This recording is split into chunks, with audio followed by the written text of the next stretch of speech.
Hello. Hey guys, this is Chris Arhus, OptimalTriathlete.com, and I'm just making this quick video for the guys that were on that webinar that I had last Wednesday. We got cut short. It was also going way longer than I had planned on going, with too much coverage of the course. So I didn't mean for that to happen. I'm going to try and get this done in about 15 minutes.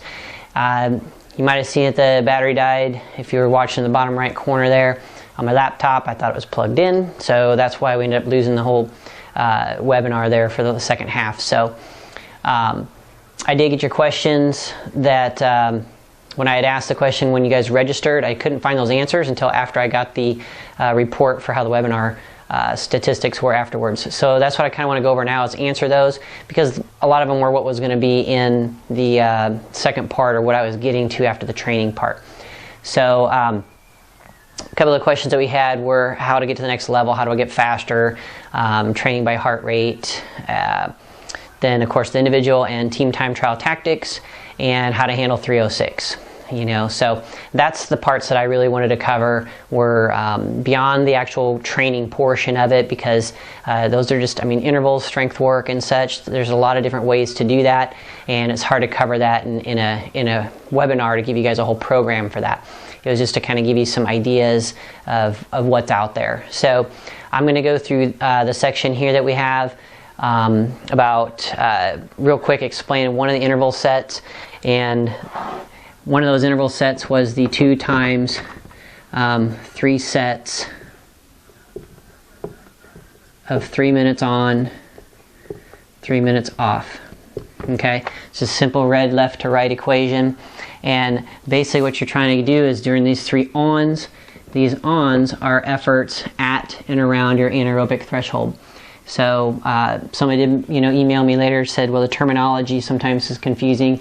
Well, we have anaerobic threshold, lactate threshold, but basically all you really need to know or understand on your efforts, or the easiest way to kind of explain it on here without getting into detail, because you guys have heard of people saying, oh, zone 1, zone 2, zone 3. You basically have 3 areas to kind of work, and then here's, say, your maximum effort. You're going to have an area here that is called an anaerobic threshold. This is a point where you're mostly familiar with when your legs are really burning and your breathing rate has made a significant change, okay? Then you have an aerobic threshold, and this is a endurance point where you could sustain this effort for quite a while, but you've had your first breathing rate change. What I mean by it's a little bit deep and rhythmic, but there's not a whole lot of burn going on in the legs, and you could sustain that. And this here would be like a recovery pace, and a lot of people don't spend enough time down there. And so when we're time trialing, we're going to be hanging out right up and over around that. And what the equation I just gave you is for spending time just over that, because if you want to change your AT, you need to spend some time over it, just a little bit, and back under it. Think of it the same as when you're rotating in your team time trial with your teammate, is you're going to be bouncing just a little bit over when you're spending your time at the front, and then you maybe get a little reprieve when you're behind him. Now, depending on how hard you're really going for the time trial, I'll get into that when I do the us together, but I never really felt like I was getting a whole lot of recovery when I was on the back of Nathan. So but basically on a 3-minute effort, how you're going to do those 3 efforts is, just as a quick example, it should look somewhat like this. Here's your first effort, here's your second effort, here's your third effort, okay? And so within each of these 3-minute efforts, you're going to start out, at this heart rate, it's going to climb just a little bit more, and it'll peak out here. And what I mean by that is, if your threshold or your point at which you're really huffing and puffing and breathing hard, maybe we're hitting 171, and then you let it creep up to 172, 173. Then on this second effort, it might start out around 172, 173, 174, and then your final effort, this is your rest, you're doing your 3 minutes rest.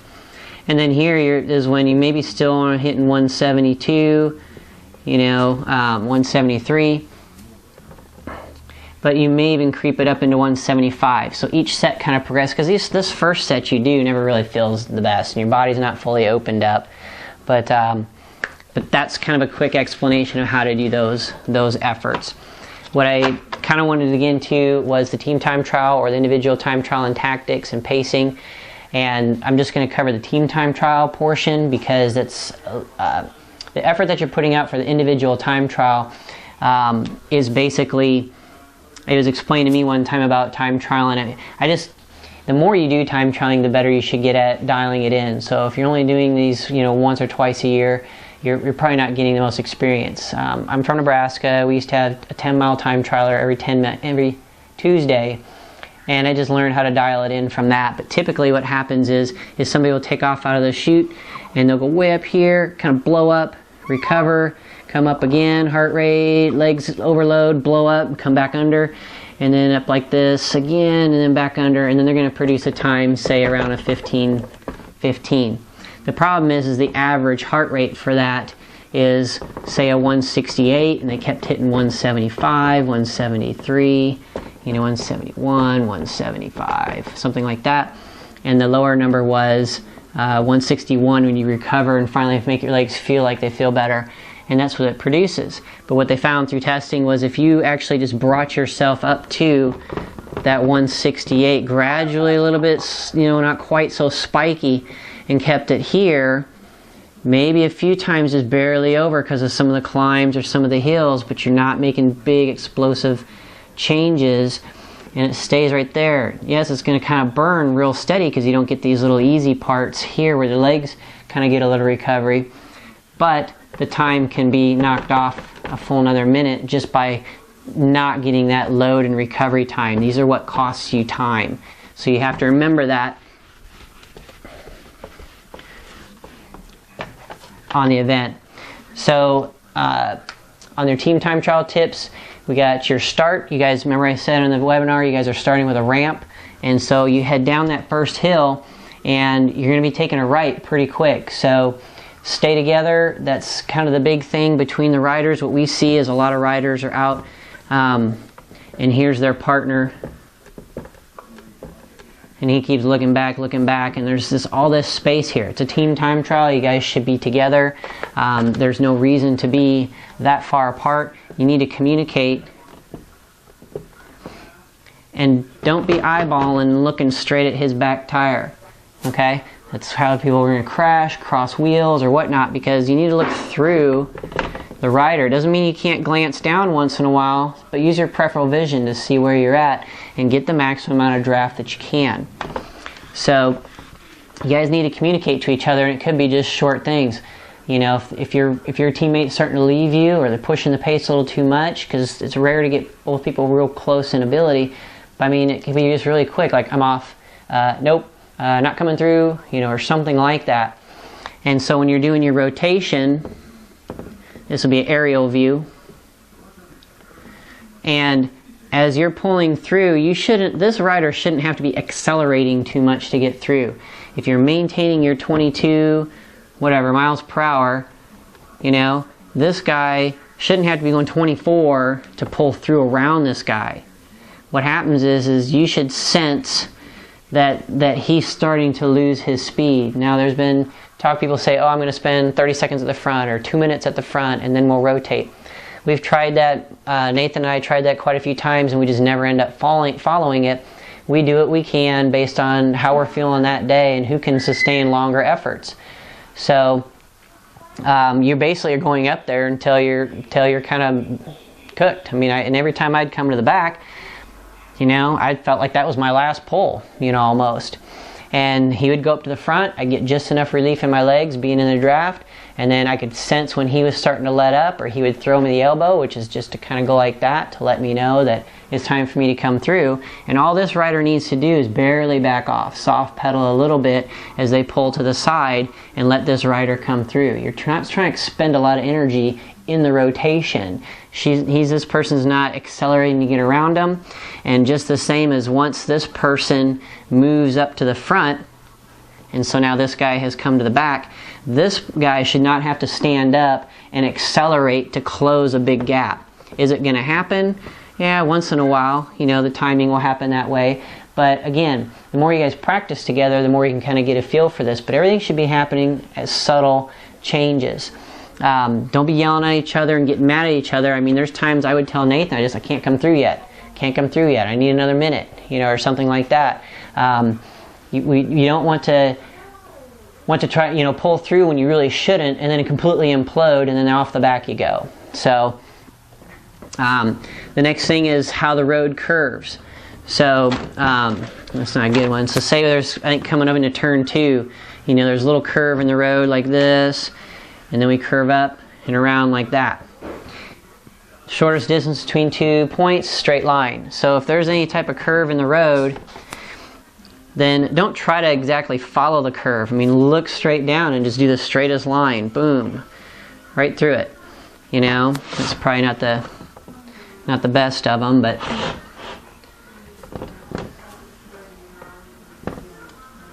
that's a little more like it. So you're coming around the bend like this, and you can just cut straight through, take this turn,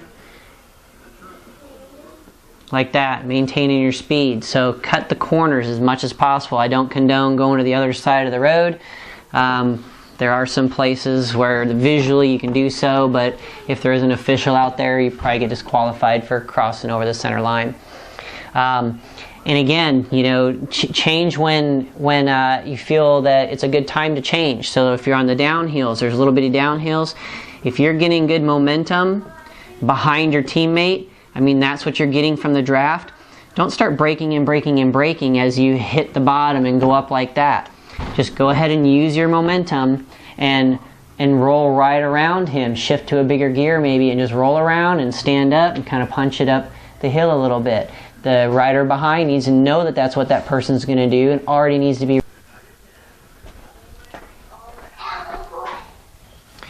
And so guys, hey, here's what I'm going to do. I mean, if you're, you know, really wanting to improve your time from last year or make sure you have a really good experience this first time, what I'm going to do is I'll go ahead and make a templated program for you guys. And I normally charge $125 a month for programming for my clients. This one won't be personalized around your work schedule or anything, so I won't charge that much. It'll just be like $49, and that'll be for the program. And I mean, it's, you know, both you and your partner can use the workouts, or you can do them together. So I mean, you end up probably just splitting the cost of that because it's going to come on one PDF file. And what you'll get with that is, you know, we'll get the template. I'll go and have that taper in there, how to back off for that final week, and then I'll go ahead and I'll include that warm-up. And I need you to practice that warm-up prior to get to the event. Don't wait till that morning of the event to do the warm-up. Okay, you need to try it a couple of times to get a good feel for what you want to feel coming out of that warm-up, and I'll write in there kind of what it should feel like. So, and then for those of you guys a little more serious and want to do a little bit more, what we'll do is for $125. Again, I know you guys will split the cost because it's the same program, same template program for you and your buddy, your partner. So, but you get the program, the warm-up. But anybody that takes me up on this is going to be able to, what we'll do is we're going to go out to the course and ride the course. So I'll meet you guys out at Tour de Gruene. We'll do one lap of the course, and it'll give us a chance to talk quite a bit more. That's the time to pick my brain, you know, is when we're out on the ride and such. So I normally charge to go ride, you know, by the hour anyway. So that in itself is a steal. Now, of course, it's going to be a group ride if more than one person takes me up on this, and there's going to be a few people out there, and depending on the abilities as to how much we get mixed around. I mean, it might not be a straight hour hard paced all the way around. You know, we're going to do certain sections, maybe do a couple sections over and over or something like that. So that's all. Just send me an email and I'll give you a PayPal invoice for it, and put in the email Tour de Gruene, either template or Tour de Gruene full deal, and then I'll know that's for this one. And that's it. Chris Arhus, OptimalTriathlete.com. Thanks.